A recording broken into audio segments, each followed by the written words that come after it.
family of 6, homeless and living in a shelter.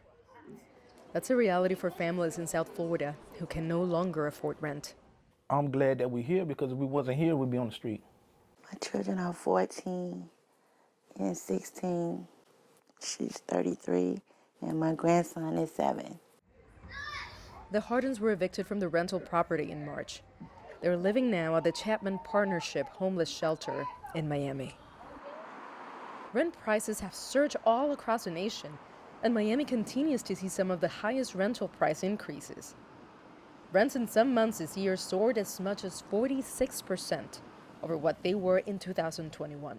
$950 at the beginning, everything was fine. He increased it to $1,400. Okay, like that. Okay, and he wanted the $1,400. Okay, so, it was a big disagreement about that, and I refused to leave based on, you doing this hike, and I'm telling him, listen, my family got nowhere to go. James Harden makes $14 an hour as a freight handler and works an average of 36 hours a week. His adult daughter also works in retail, but their earnings are not enough to house and feed this family of 6. Our problem in Miami-Dade County, and the problem throughout Florida, is a lack of affordable housing. We're in the toughest rental market in America. And just look at the numbers because they speak for themselves. I don't need to make the case because the media makes the case for me very clearly across the country.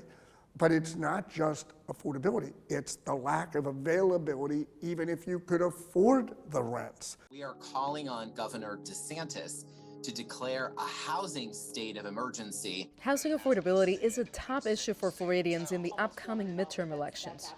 Opponents of Ron DeSantis see an opening against the popular Republican governor who's running for re-election in November. DeSantis' opponent in the gubernatorial race, Democrat Charlie Crist, is seizing on the housing issue, even promising to appoint a housing czar to make affordability a priority.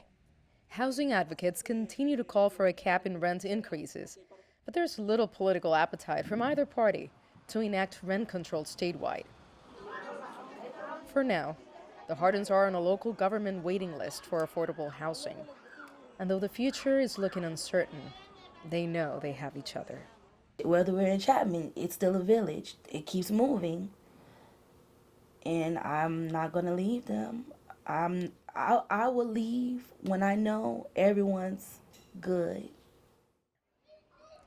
Nitza, Soledad, Perez, CGTN, Miami.